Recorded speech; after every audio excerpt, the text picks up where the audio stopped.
Pessoal, muito boa tarde, muito boa noite, bom dia. Não sei aí a hora que vocês estão vendo, mas a gente está aqui hoje fazendo o nosso vídeo polêmico número 12. E um dos assuntos que nós vamos abordar, assim, numa boa, né? Vamos tentar, vai ser o assunto da corrida presidencial.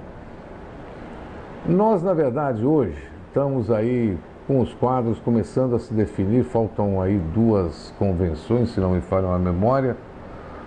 Hoje é quinta-feira, aliás, perdão, hoje é sexta-feira, dia 3 de agosto, e nós temos aí o quadro já mais ou menos formado, faltando aí alguns presidenciáveis. Mas a lista principal que nós temos na mão hoje, os candidatos aí que nós temos hoje são o Ciro Gomes, o Jair Bolsonaro, o Geraldo Alckmin, a Manuela Dávila lá do PCdoB, o Boulos do PSOL, o Meirelles, o João Amoedo do Novo, a Marina Silva da Rede, o Paulo Rebelo de Castro, o Aldo Rebelo, a Vera Lúcia, o Álvaro Dias e o Levi Fidelix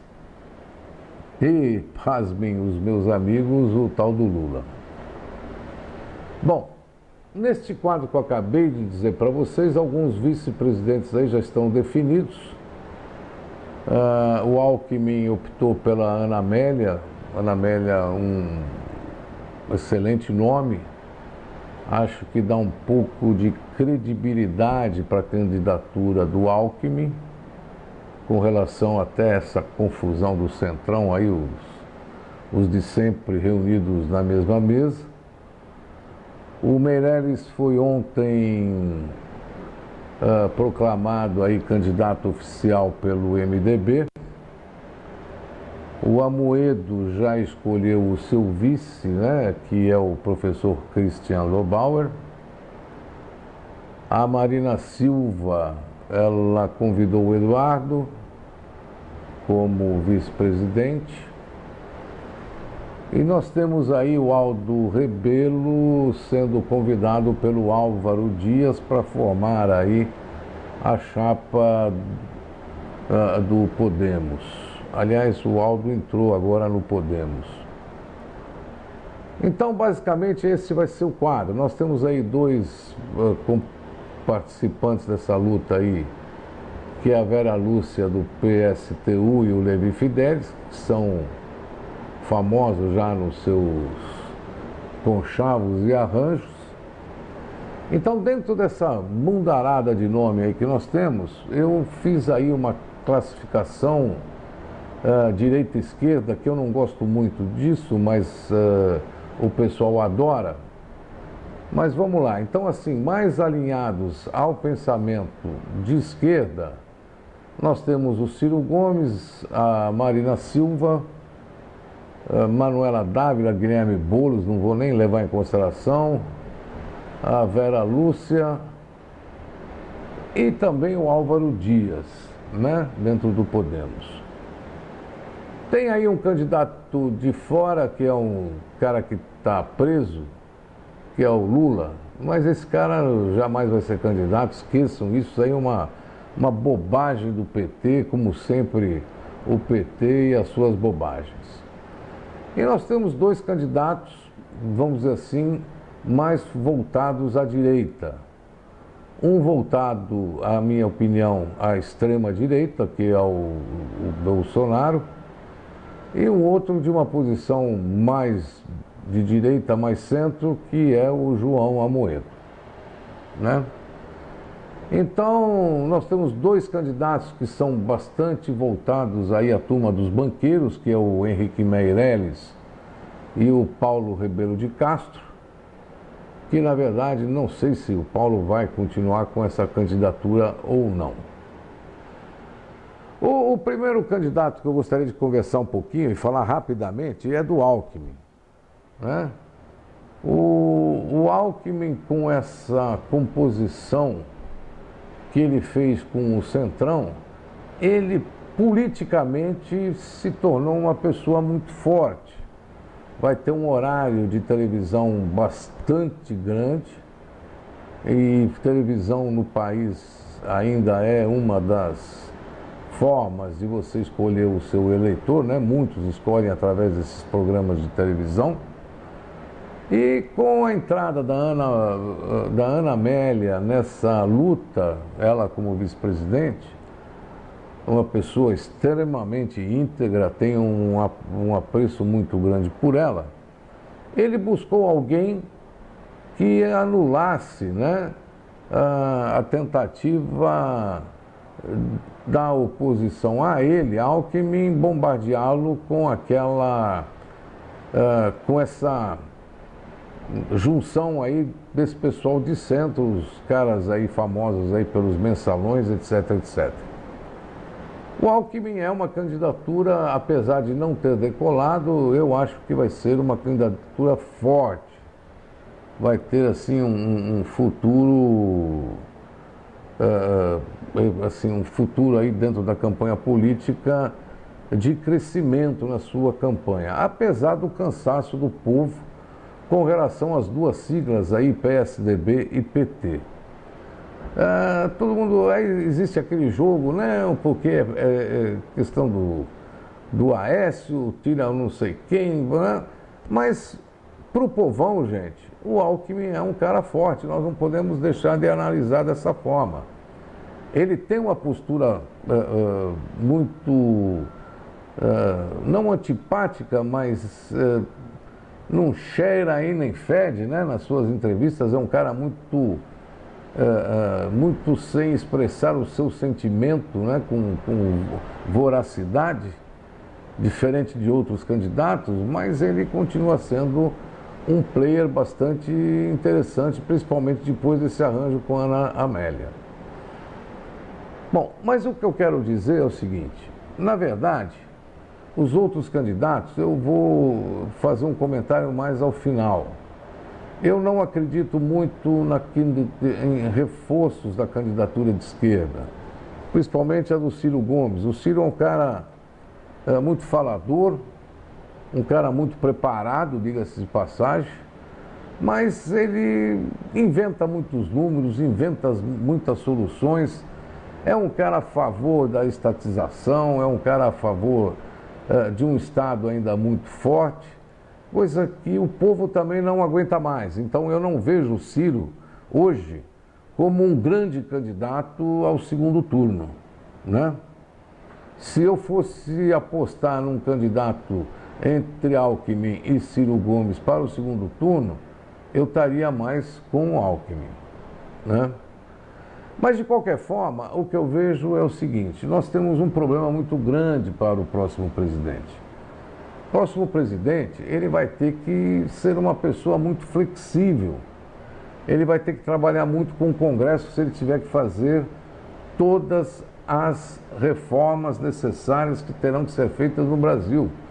Nós estamos falando de reforma política, reforma de previdência, reforma fiscal, revisão até de grande parte da Constituição. Então vai exigir do próximo candidato um diálogo muito forte com o Congresso. Então, esse candidato, e principalmente, ele não vai poder usar mais aquelas relações de antigamente, o toma lá da cá, essas coisas todas, porque o povo está cansado disso, né? E então vai ser uma situação muito, muito complicada. O próximo presidente, ele vai ter, além de tudo, uma série de outros problemas a serem cuidados, né? Ele vai ter que fazer, né, para diminuir o tamanho do Estado, uma diminuição de ministérios. Nós temos 30 e não sei quantos ministérios hoje, e para se trabalhar vai ter que ser 10, 12. Não vai poder passar disso, né? Então, isso devolve de novo a tal da interlocução que ele vai ter com o Congresso, porque ele não vai ter cargos disponíveis a serem oferecidos para os nossos queridos e amados deputados, né? Porque principalmente o que está se vendo aí que o Congresso não vai ser lá tão renovado quanto necessário. Nós devemos partir lá como a Itália fez, ela renovou 83% das cadeiras do Congresso na última eleição. E aí ficou mais fácil lá para o Cinque Stelle e fazer as suas coligações e tentar mudar um pouco também a política italiana, que é tão bagunçada quanto a nossa. Agora, com relação a relações exteriores, o nosso presidente, o futuro presidente, vai ter que retomar essas relações de uma maneira proativa. Nós vamos ter que abrir o mercado, o nosso mercado é muito restrito, é muito fechado ainda. O Brasil precisa entrar de vez no comércio exterior. Nós temos que trabalhar, sim, com intercâmbio entre vários países, não podemos nos fechar para dentro, né, como foram feitos vários governos, principalmente os militares, e muito menos aquilo que foi feito na gestão do PT de se associar a paisecos aí que não contribuem absolutamente nada conosco, a não ser com a pretensão política de continuidade de poder que havia dentro do PT. O porquê dessa aproximação com os mercados externos? Porque nós não temos dinheiro. Então, as coisas que nós temos que fazer aqui no Brasil, nós vamos depender muito do capital externo. E se nós nos fecharmos, como a gente está fechado hoje, e com essas posturas medíocres, né, de relação exterior, nós vamos estar complicados para fazer as reformas e as mudanças que nós precisamos no Brasil, né? Nós temos que deixar o mercado aberto, livre para o mundo, né? De uma maneira que proporcione o intercâmbio entre os países e a gente traga grandes investidores de fora para vir fazer aquilo que são necessários aqui dentro. Com relação ao quadro interno, então a nossa missão é muito pior. Hoje nós estamos com a dívida interna beirando aí os 4 trilhões de reais. Né? Nos obriga a malabarismos contábeis, que eu vou te falar uma coisa, o ministro da Economia, o ministro da Fazenda, futuro, seguramente ele vai sair do cargo e vai ganhar o primeiro prêmio Nobel que o país vai ter, né? Porque o cara vai ter que ser realmente um gênio para contornar tudo isso. Mais uma paulada que o PT nos deu, né? Principalmente ao pagar a dívida do FMI em troca de dívida interna. Isso foi de uma safadeza, de uma burrice extrema. Outros pontos que os nossos queridos presidentes aí que vão entrar na frente vão ter de problemas é a saúde. Nós temos que melhorar a qualidade de saúde. Apesar de que nós temos dinheiro para a saúde. O grande problema da saúde, pessoal, é que o dinheiro não chega no povo, como em tudo nesse país. Mas principalmente na saúde existe uma máfia muito grande em todos os setores. Ele vai ter que revisar a posição da Anvisa, ele vai ter que revisar uma porção de coisas, principalmente esses tratados de SUS que existem com os governos estaduais e municipais. Então, esse próximo presidente, ele vai ter que trabalhar também com a questão do federalismo, tá certo? Ele vai ter que adequar essas verbas. A geração de verba, ela é feita no município, tá certo? Então, tem que se repensar nesse critério de redistribuição da renda entre os estados e municípios, para que nós tenhamos mais dinheiro dentro do município, que é onde está o cidadão. Então, é um problema bastante voraz, aí, bastante implicativo, né? É desmontar as máfias que existem dentro do sistema de saúde no Brasil. E, obviamente, não vou nem dizer, temos que contratar ministros da área, ministros que conheçam os problemas que nós temos hoje dentro da saúde, principalmente pela corrupção. Outro assunto que o cara vai ter que cuidar direito, e com muito carinho, é a educação. Os governos socialistas dos últimos 20 anos aí, eles adotaram uma mudança na política educacional baseada num cara de menor consideração, chamado Paulo Freire, que é um sujeito que acabou com a educação no Brasil, né? E que tanto a esquerda idolatra. Mas nós vamos ter que mexer profundamente nessa história de educação e privilegiar a educação de base. Na educação de base é onde você forma a pessoa, onde você dá os bons costumes, onde você traz o conhecimento do aluno, né? Coisa que, de novo, a esquerda abandonou por completo esse sistema, tá certo? Então nós temos que pensar e repensar muito a questão da educação. Eu sou a favor de que o próximo presidente, né, passe um pente finíssimo na metodologia adequada, na metodologia que está sendo usada hoje. Ela não é mais adequada para o século XXI. Né? Nossa metodologia de ensino, ela é ultrapassadíssima, tá certo? Eu entendo que a escola, dentro da sua educação de base, ela tem que ser mudada. Então é um outro desafio a esse presidente que vai entrar. A questão da segurança. A questão da segurança, eu tenho um pensamento aqui que é o seguinte. Primeiro, nós temos que fortalecer a Polícia Militar. Não fazer o que está sendo feito hoje com a Polícia Militar. A Polícia Militar é o braço de segurança do cidadão. Então, você tem que prestigiar o policial militar. E como é que você vai prestigiar o policial militar? Dando um equipamento de EPI para eles consistente e moderno. Ontem eu na rua estava vendo o colete à prova de balas aí que o pessoal da Polícia Militar de São Paulo usa. É ridículo.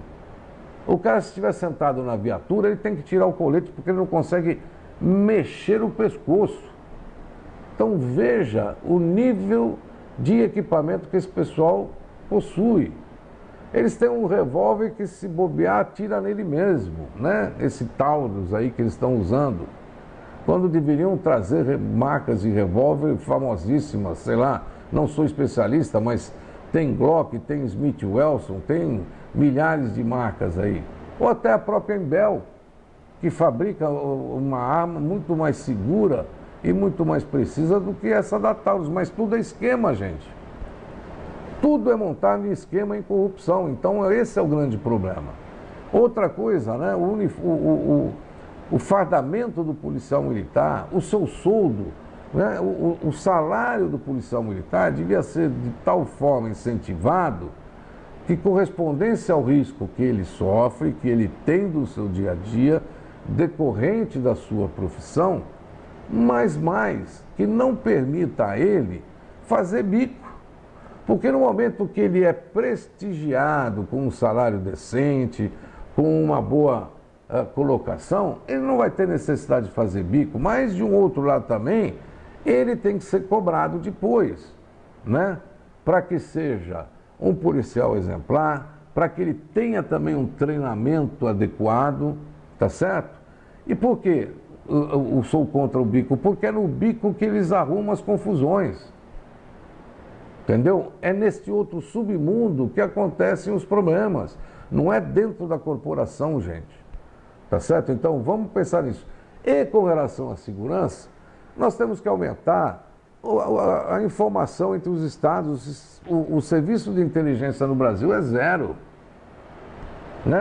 A inteligência tem que ser trocada entre Polícia Militar, Polícia Civil, Polícia Federal e outras tantas polícias que existem, né? Fazer um sistema informatizado de todas essas informações para que possa haver um controle melhor e mais forte, né? Do pessoal do crime, tá certo? O crime está hoje tomando conta do Brasil. Nós não podemos mais admitir que tenhamos 60 mil assassinatos por ano.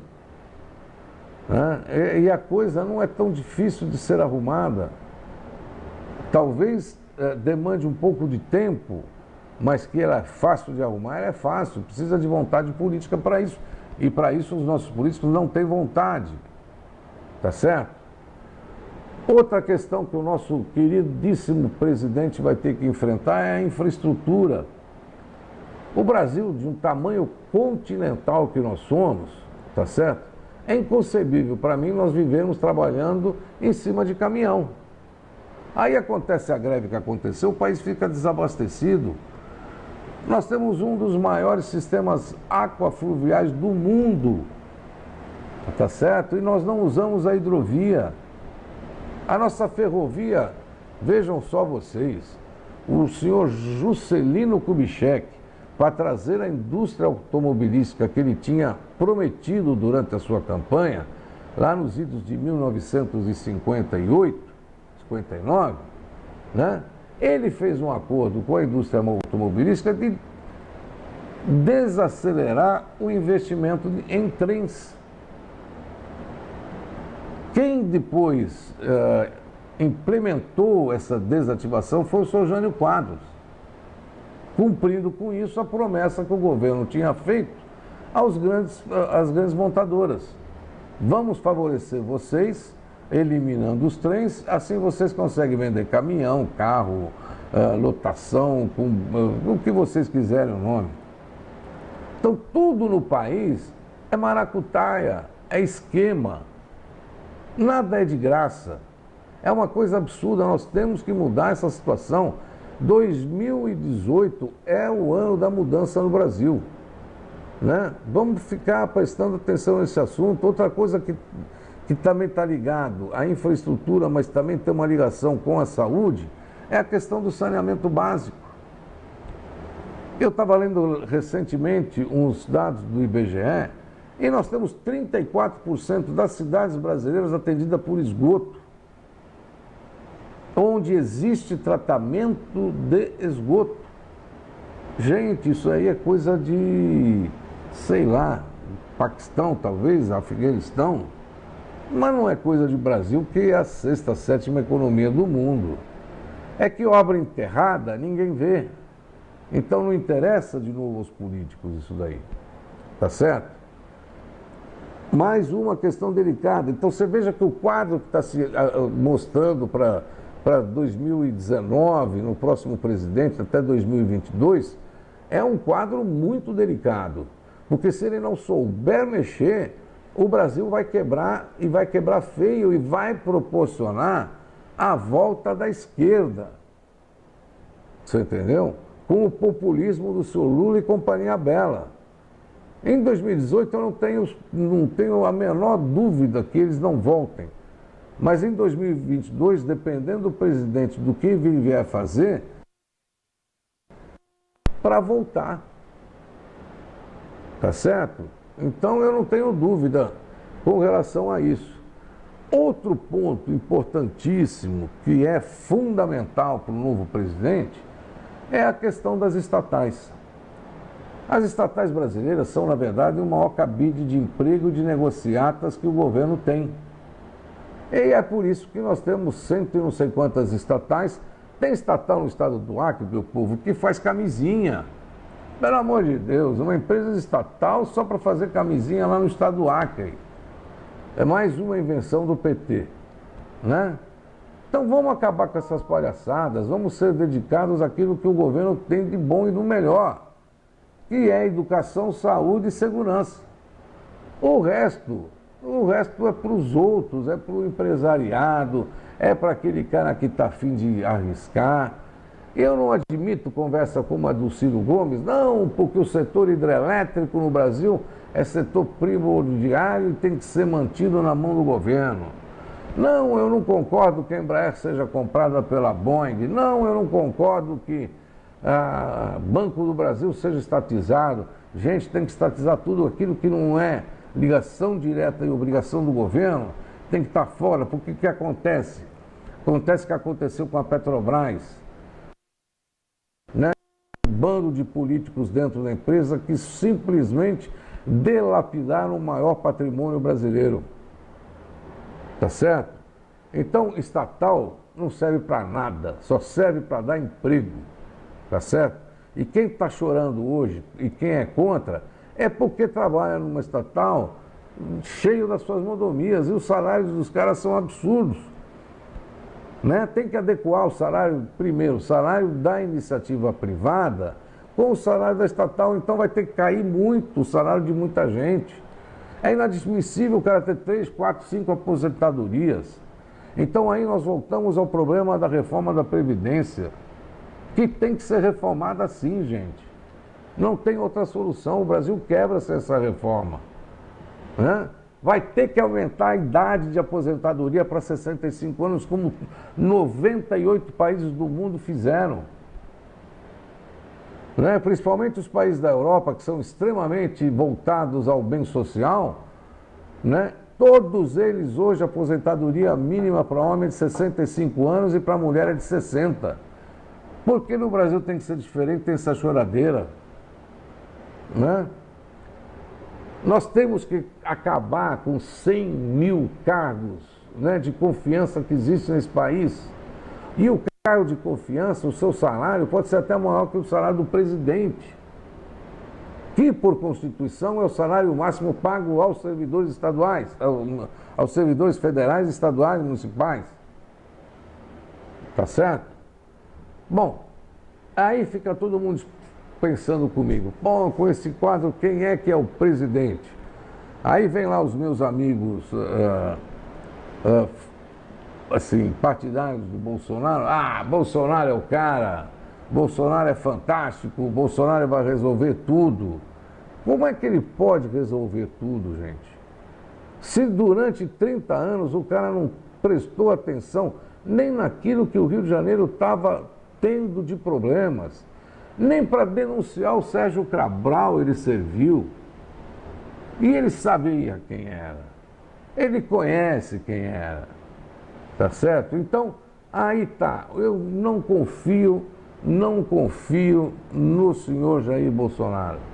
Por várias razões que todo mundo já escreveu, todo mundo já cantou de bola, e eu não vou aqui ficar repetindo. Mas eu acho que ele não tem, principalmente porque, por sendo político tradicional, político de 30 anos lá de Congresso, ele aprendeu como é que se faz negociata, tá certo? O tal do toma lá da cá. Ou você acha que os 100 nobres deputados, que nós nunca vamos saber quem são, que assinaram um termo de compromisso com ele, tá certo? Vão abrir mão de ocuparem algum cargo lá na frente. E para isso ele vai ter que manter o maior número de ministérios, ele vai ter que manter o maior número de empresas estatais, vai criar a tal da Nióbio Brás, né? Vai criar o Chuchu Brás. Vocês têm dúvida? Eu não tenho dúvida, porque aonde ele vai acomodar todo esse povo? Né? Não só os diretos, mas os indiretos também, tá certo? Então, nesse quadro que eu estou te colocando, nessa posição que eu estou te vendo, o quadro que me traz mais confiança pelo fato do partido ser novo, tá certo? Com ideais extremamente interessantes, extremamente politizados, né? O Amoedo é um cara que tem muita chance, né? Ele vai chegar um momento onde o povo entender qual que é a proposta de conserto do partido, o Amoedo cresce no dia seguinte. E é isso que eu tenho reparado com as pessoas que eu tenho conversado, né? Essa indecisão e essa polarização entre Ciro Gomes e PSDB, não sei se vai continuar dessa forma até o final da campanha. Principalmente pela característica do próprio Bolsonaro, né, que sempre foi uma pessoa que votou contra tudo que era bom nesse país. É triste, gente, mas é verdade. Então, pessoal, para vocês, para a gente discutir, para bater um papo, pelo amor de Deus, olha, sem ofensas, eu não estou aqui para ofender ninguém, eu estou aqui para dar a minha opinião e uma análise fria e concreta de tudo aquilo que está acontecendo para corrida presidencial. Agora, não se esqueçam, pessoal, nós temos que renovar o Congresso. Sem a renovação do Congresso, essa palhaçada que nós vivemos hoje vai continuar. Primeiro. Segundo, nós temos que ter um diálogo franco e aberto com todos, porque nós vamos ter que reduzir muito na carne para o país conseguir sobreviver. Tá certo? Então, gente, o que acontece? Nós vamos ter que falar, trabalhar e se unir a favor do Brasil, não ficar contra. Tá certo? Quem é contra é aqueles que são a favor de Cuba, Venezuela, Coreia do Sul, aquele blá blá blá de sempre. Tá bom? Pessoal, muito obrigado. Que vocês tenham uma excelente semana, uma boa tarde a todos, um bom dia, uma boa noite. E o Conversa Mole volta aí a semana que vem para mais uma polêmica da semana. Obrigado, gente.